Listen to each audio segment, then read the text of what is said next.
Brought to you by KR Mangalam University. We provide you the platform to turn your dreams into reality. Give wings to your aspirations with KR Mangalam University. 51 तोला सोना, 7.5 kilo चांदी, इसके साथ ही 50 लाख की भारी भरकम गाड़ी की डिमांड थी।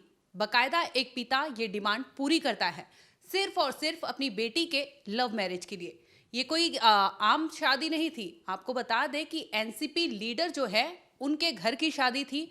उनके बेटे के लिए ये तमाम दहेज दिया गया था। इस वीडियो में हम बात करेंगे दहेज को लेकर और बात करेंगे पुणे के वो केस के बारे में भी जहां पर इतनी सारी चीजें देने के बाद भी एक लड़की खुद से ही मौत को गले लगा लेती है।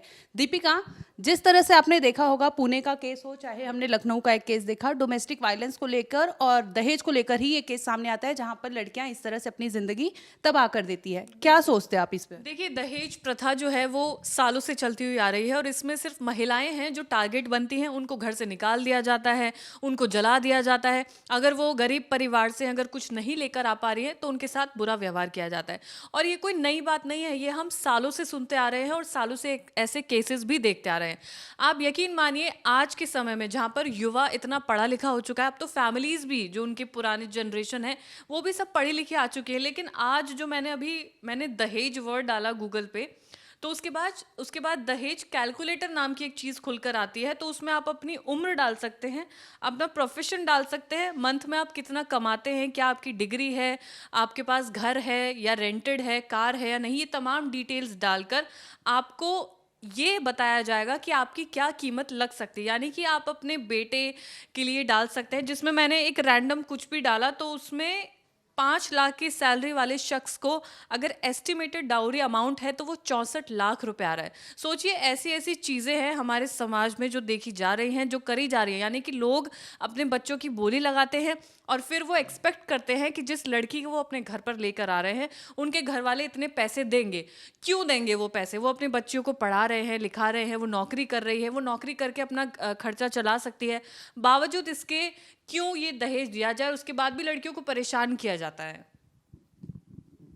देखिए, अभी जो हाल का एक मामला है, मैं गूगल पे पढ़ ही रहा था कि दहेज से कितने केसेस आते हैं। तो एक हाल का ही मामला सामने आया है, वो है लखनऊ से। और लखनऊ में प्रिया दीक्षित नाम की एक लड़की थी जिसका सरकारी नौकरी भी अभी लगने वाला था। वो बाल विकास सेवा में उसकी जॉब भी लगने वाली थी और ज्वाइनिंग से कुछ दिन पहले ही वो अपनी जान दे दी थी। 2 पन्नों का नोट लिखती है, उसमें अपने ससुराल वालों पर आरोप लगाती कि कैसे उसे प्रताड़ित किया जा रहा था। उससे पहले भी मारने की, पीटने की कोशिश की गई थी और उसको लेकर उन्होंने थाने में तहरीर भी दी थी, थाने में कंप्लेंट भी की थी। दोनों पक्ष को बुलाया गया था और दोनों पक्ष को बिठाकर सामने सामने बातें भी की गई थी। मीडिएशन किया जाता है क्योंकि फैमिली मैटर है, लेकिन मीडिएशन नहीं आता। उसके बाद भी उसे प्रताड़ना दी जा रही थी और कहा जा रहा था कि 6 लाख रुपए और एक एसयूवी कार मांगी जा रही थी, जो कि वो देने में असफल थे। उनके परिवार की जो फाइनेंशियल कंडीशन थी वो इतनी अच्छी नहीं थी। जो उनके पति थे शुभम टंडन, वो उन्हें प्रताड़ित कर रहे थे, मारपीट कर रहे थे। एक बार उन्हें घर से बाहर निकाल दिया, जो उनका आरोप है। और वो घर के बाहर खड़ी रही 6 घंटे तक, गिड़गिड़ाती रही, मुझे घर के अंदर ले लो, लेकिन घर के अंदर नहीं लिया गया। पढ़ी लिखी फैमिली, ऐसी भी फैमिली नहीं है कि आप कहें कि पढ़ी लिखी नहीं है, पढ़ी लिखी वेल मैच्योर फैमिली। और ये फैमिली उनके खिलाफ, मतलब इतनी लड़की तंग आ जाती कि लड़की अपनी जान दे देती है और 2 पन्नों का नोट छोड़ कर जाती है, जिसमें ससुराल वालों पे आरोप लगाती है। अब जो ससुराल में उसके पति और उसके सास ससुर सब लोग हैं वो फरार चल रहे हैं। पुलिस इनकी तलाश कर रही है, पुलिस ने इनके ऊपर मामला दर्ज कर लिया है। लेकिन सवाल वही है कि पहले तो दीपिका ने जैसा कहा कि एक चीज़ तो इम्पॉर्टेंट है, अभी भी बहुत लालच कर रहे हैं। मुझे लगता है सोसाइटी ना इसे 2 नज़र से देखती है। मतलब मुझे दोनों चीज़ें मुझे याद है, बहुत बार ऐसा होता है कि पेरेंट हर पिता चाहता है कि मेरी बेटी अच्छी जगह जाए, खुश रहे। तो कुछ लोग तो जानबूझकर ढूंढते हैं कि सरकारी लड़का मिल जाए या अच्छा कमाने वाला लड़का मिल जाए, तो उसके लिए वो भी रेडी हो जाते हैं कि मेरी बेटी मतलब उनकी बेटी 10वीं पास है, मतलब ऐसा बोलना नहीं चाहिए, लेकिन उनकी बेटी 10वीं पास है, तो वो सपने भी उस तरह के रखेंगे कि उनकी बेटी की जिससे शादी वो सरकारी बाबू और 2 लाख कमाता हो, 1.5 लाख कमाता हो। अब कोई इतने डिफरेंस में शादी कर रहा है, अरेंज मैरिज कर रहा है, तो हमने देखा है सोसाइटी में एक चीज़ आ जाती है बीच में, वहाँ आ जाता है वर्ड दहेज। दहेज आ गया। मुझे लगता है यहाँ से ही स्टार्ट करना पड़ेगा कि पेरेंट्स क्यों नहीं डिसाइड करते कि जो दहेज मांग रहा है हमें उसके यहाँ अपनी लड़की देनी ही नहीं है। मतलब मुझे अगर, हाँ, मुझे एक बस कंप्लीट करूँ। वो यहाँ से आज से अगर हमने डिसाइड कर लिया, जैसे मैंने डिसाइड कर लिया इन फ्यूचर जाके अगर मेरी बेटी हो, मेरी बहन हो, कुछ भी हो, तो मैं बोलूँगा नहीं, जो दहेज मांगेगा ना भाई, उसके घर में मुझे अपनी लड़की नहीं देनी है, और उनके यहाँ तो बातचीत ही नहीं करनी है। अगर यहाँ से थोड़ी शुरुआत हो ना, तो शायद थोड़ा चेंज आएगा, और इनको भी सोचना चाहिए।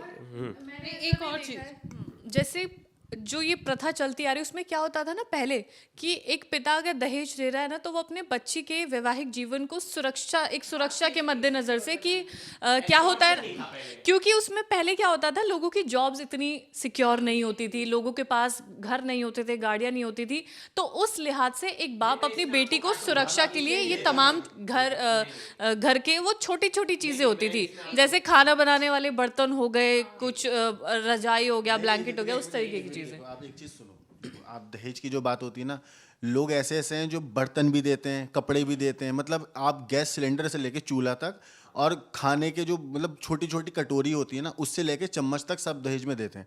अब आप खुद सोचिए कि जिनके घर में आप शादी कर रहे हो, क्या उनके घर में ये सब चीज़ें मौजूद नहीं है? लेकिन होता क्या है, परिवार वाले अपनी बेटी, अब हाँ, अपनी बेटी के लिए खुशी में दे देते हैं, लेकिन यहाँ ना ये चीज़ समझनी पड़ी, क्योंकि हर माँ बाप चाहते हैं हमारी बेटी की शादी अच्छे से अच्छे घर में हो। उससे ये मतलब नहीं कि लड़की 10th पास है, 12th पास है, ग्रेजुएट है, डॉक्टर है या पुलिस में है। माँ बाप सिर्फ नहीं, सुनो, माँ बाप यही सोचते हैं कि हमारा अच्छे से अच्छा घर में हमारी बेटी जाए, हमारी जो बहू है एक अच्छे घर की है। लेकिन यहाँ पे जैसा आपने बोला कि ऐसे घर में शादी कराना कि जो दहेज की सामने से मांग कर रहे हैं, ये सरासर गलत है। आपको मैं एक आंकड़ों की अगर बात करूँ ना, हमारे मतलब एक सरकारी रिपोर्ट है ये बाकायदा, कि 2017 से 2021 तक 35,493 महिलाओं की मौत दहेज की हत्या से हुई है। मतलब 20 मौतें दहेज को लेके, अमूमन एक एवरेज अगर मान लो तो 20 मौतें हर रोज़ सिर्फ दहेज की वजह से हो रही हैं। तो अब अगर सोचो कि इस लेवल पे ये रेशियो जा रहा है, तो कहीं ना कहीं हमारे समाज में आज भी दहेज प्रथा जो है वो खुलेआम मांगी जा रही है। भले ही वो लोग दिखाएं कि हम तो बहुत सोफिस्टिकेटेड हैं, पढ़े लिखे हैं, लेकिन इसमें पढ़े लिखे और अनपढ़ का कनेक्शन नहीं है। दहेज वो लोग भी मांगते हैं जो पढ़े लिखे नहीं हैं, और दहेज वो लोग भी मांग रहे हैं जो पढ़े लिखे फैमिली से आते हैं। एक चीज़ बताना चाहूँगी, जैसे क्या होता है ना, जब घर परिवार में शादी की बात होती है तो इस बात से आप रिलेट करेंगे। एक पेरेंट है, उसकी फैमिली सब कुछ है, उसके पास कोई दिक्कत नहीं उसे या दहेज देने में या गिफ्ट्स देने में। अब क्या होता है ना, लोगों को लगता है कि अगर हमने बड़ी गाड़ी शादी में नहीं दी, एक लड़की के पिता की बात कर रही हूँ मैं, उन्हें लगता है अगर मैंने गाड़ी नहीं दी तो समाज वाले क्या सोचेंगे कि भाई इन्होंने अपनी बेटी की शादी में कुछ भी नहीं दिया। अब ऐसे केसेस में क्या होता है कि लालच ना लोगों का बढ़ता हुआ चला जाता है, उनको ये लगता है कि अगर ये इतना दे सकते हैं तो और भी दे सकते हैं। लेकिन वही बात, यही पॉइंट है, और मैं हमेशा, इनफैक्ट मैं अपनी फैमिली में भी कहती हूँ और आप सब लोग भी समझते ही होंगे, कि अगर कोई सामने से मांग कर रहा है, उस घर में रिश्ता ना ही करे तो बेहतर है। यहाँ पे दो चीज़ का मैं जिक्र करती हूँ। जैसे पुणे केस हमने देखा ना, तो यहाँ पे बता दूँ कि आपको काउंटर करना चाहूँगी। जैसे आपने बोला ना कि ये शादी होती है, लोग अपने लड़की के खुशी के लिए या फिर सिक्योर करने के लिए देते हैं। शादी ये लव मैरिज थी, लड़की को भी पता था, लड़के को भी पता था, और इस तरह की अगर डिमांड आ रही है लड़के की ओर से, और बखूबी मैं बता दूं कि नेता एनसीपी लीडर जो है अजीत पवार है, उनके पार्टी से वो नेता हैं, और ऐसी डिमांड अगर आती है तो वो पूरी करने की बजाय लड़की को भी ऑब्जेक्ट करना था। ऐसा प्यार, मतलब आप प्यार ऐसे कर रहे हो और फिर शादी कर रहे हो। हाँ, और फिर जब वो प्रेग्नेंट होती है, आप सोचिए जरा कि वो प्रेगनेंसी के दरमियान भी उसके साथ इतना असॉल्ट किया जाता है, फिजिकली उसे टॉर्चर किया जाता है कि वो आईसीयू तक पहुंच जाती। इसके बाद भी उसके पापा उसे समझाते हैं कि नहीं बेटा ऐसे सब होते रहता है, फिर वापस उसे वहाँ ससुराल में भेज देते हैं। एक और केस आपको याद होगा कि एक बेटी के साथ ठीक ऐसे ही हुआ था, मुझे लग रहा है वो एमपी या यूपी का केस था, जहां पर एक लड़की के साथ ससुराल वाले ऐसा ही कुछ करते हैं, दहेज के लिए उसे उकसाते हैं, मारपीट करते हैं, जिसके बाद वो अपने पापा को बोलती है और उसके पापा वहां ढोल नगाड़ों के साथ पहुंचते हैं और बाकायदा अपनी बेटी को वापस ले आते हैं कि मुझे वहां नहीं रखना, ऐसे लोगों के बीच में नहीं रखनी है। उनकी जो है वो सेकंड स्टोरी भी आई थी कि जो परिवार वाले थे, जो मतलब जो ससुराल वाले थे, उन्होंने कहा था कि अलग स्टोरी है, उनकी बात भी सुनी गई। उन्होंने बताया कि दहेज का कोई मामला ही नहीं था, उन्होंने चैट्स वगैरह दिखाए कि हमारे पुराने चैट से हमारी कोई पैसे की मांग नहीं हुई थी। लड़की वाले पूछ रहे थे कि पैसे चाहिए। देखिए कुछ जेन्युइन केसेस होते हैं, बहुत अभी भी चल रही हैं, आप नहीं कह सकते कि नहीं। जैसे कि एक दिल्ली का एक डाटा आया था कि एक सर्वे हुआ था, जस्ट पता चला था कि उसमें से 70% केसेस में, रेप केसेस में लोग छूट गए हैं, गिल्टी प्रूफ नहीं हुए। उसी तरह दहेज का भी ना मामला भी बड़ा इजी हो गया। अब पति पत्नी में लड़ाई हो रहा है, ये भी सोसाइटी की रियलिटी है। पति पत्नी में अगर झगड़ा हो रहा है, कुछ हो रहा है, अगर वो दोनों अलग हो रहे हैं तो पहला केस है वो उसको एज ए दहेज को एज ए वेपन यूज़ कर रहे हैं। दहेज केस को, मैं हर केसेस की बात नहीं कर रहा हूँ, कुछ केसेस में जो रियलिटी है। हाँ बिल्कुल बिल्कुल, ये मतलब डाल मजबूत हो जाते केस, हाँ। लेकिन जो रियल में प्रॉब्लम फेस कर रही है ना जो लड़कियां, जो सच में जो हाउसवाइफ सच में परेशान है, वो तो समाज के डर से सच डिसीजन नहीं ले पाती कि मेरे पिता ने इतना खर्चा किया है, अगर मैं अभी इस जगह पे आकर मैं अगर इससे डिवोर्स भी लेती हूँ, फिर मेरी फैमिली पे बर्डन आएगा, फिर पूरी चीज़ें होंगी, मतलब बहुत सारी चीज़ें, और पूरा प्रेशर जाता है सिर्फ अकेले लड़की पे। लड़का हमेशा फ्री हो जाता है तुरंत कि अरे उसका डिवोर्स हो गया, उसके लिए उसके परिवार रेडी है दूसरी शादी करने के लिए। लड़की के ऊपर एक प्रेशर आ जाता है, और शादी के बाद अगर बच्चे हो गए तो और ज़्यादा प्रेशर आ जाता है।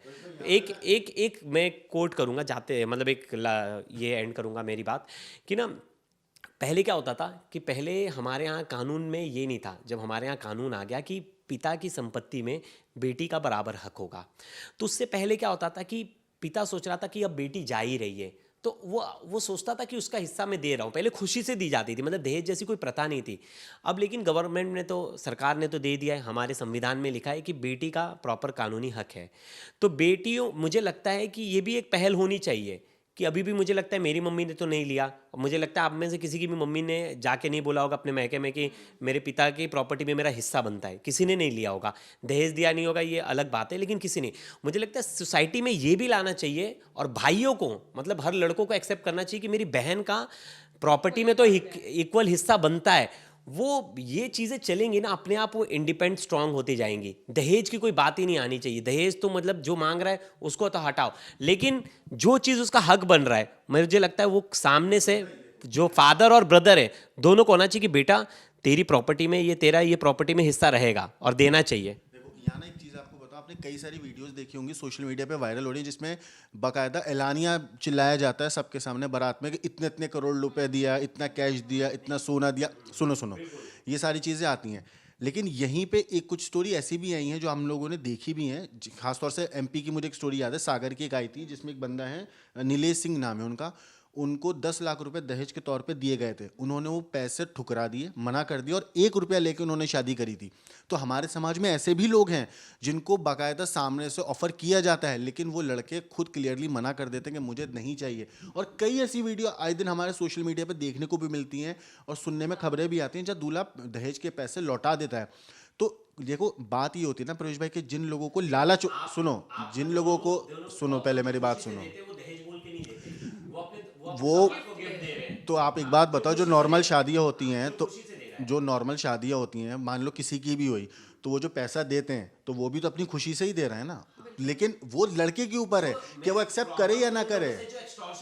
एग्जैक्टली ये, हाँ।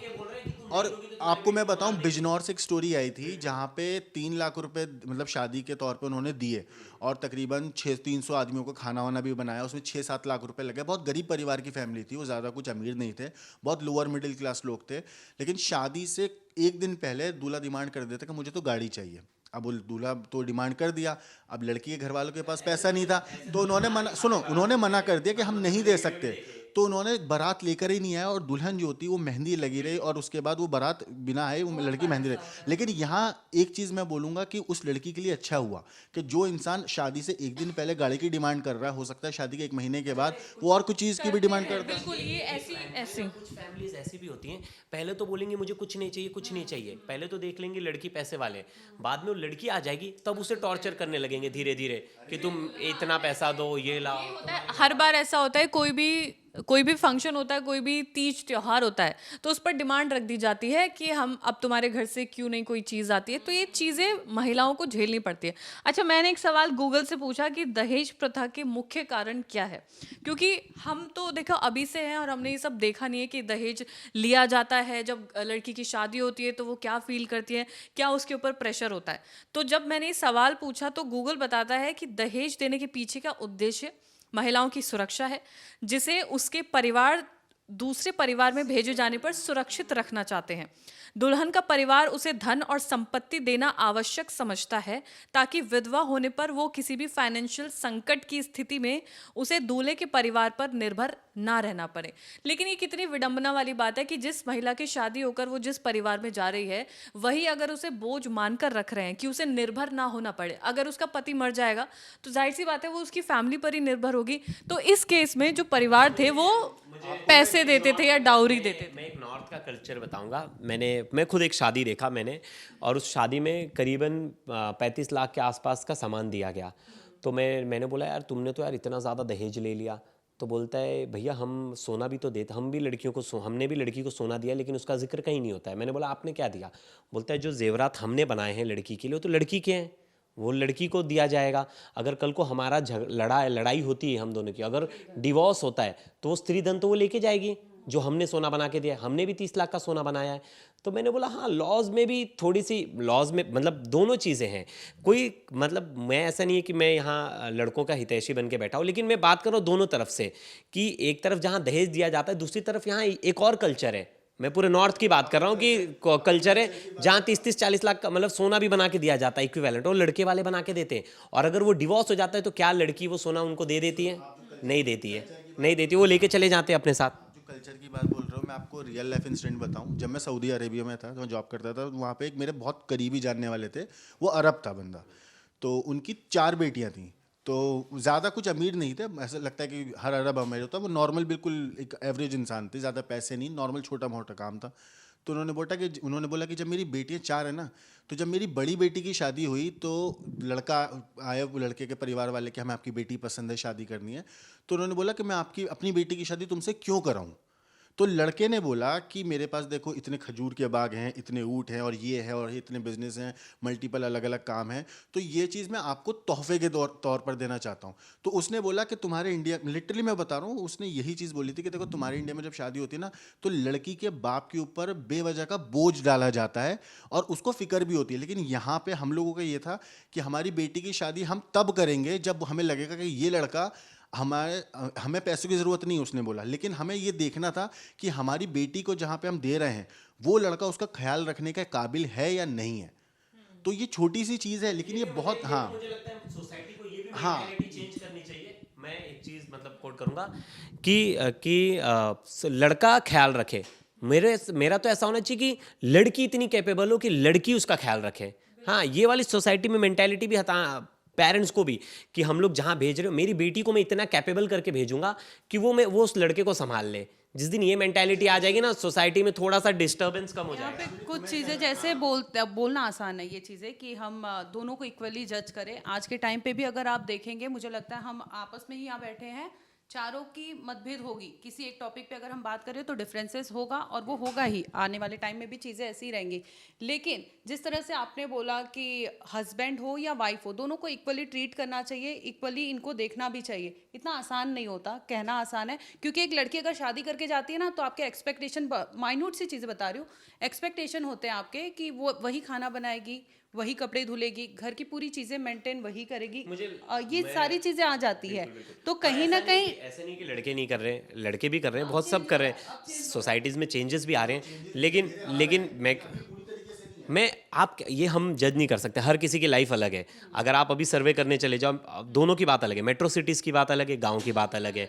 हाँ, दोनों में आपको थोड़ा बहुत फ़र्क दिखने को मिल जाएगा, लेकिन आप ये नहीं कर सकते। आपको अपने बच्चों को इतना कैपेबल करना है कि वो किसी पे डिपेंडेंट ना रहे, सबसे पहली चीज़। और इसमें ना ये भी है कि जो आज जैसे हम लोगों की जो जनरेशन है ना, उसको अपने पेरेंट्स को समझाना होगा कि आपको ये समझना होगा कि अब ये दहेज देने से आप सोसाइटी में बहुत ऊंचे नहीं हो जाओगे। लोगों को लगता है, फैमिलीज को ये लगता है कि अगर हमने दहेज नहीं दिया तो लोग सोचेंगे कि भाई इनके पास कुछ है ही नहीं, अपनी बेटी को कुछ दे नहीं सकते हैं।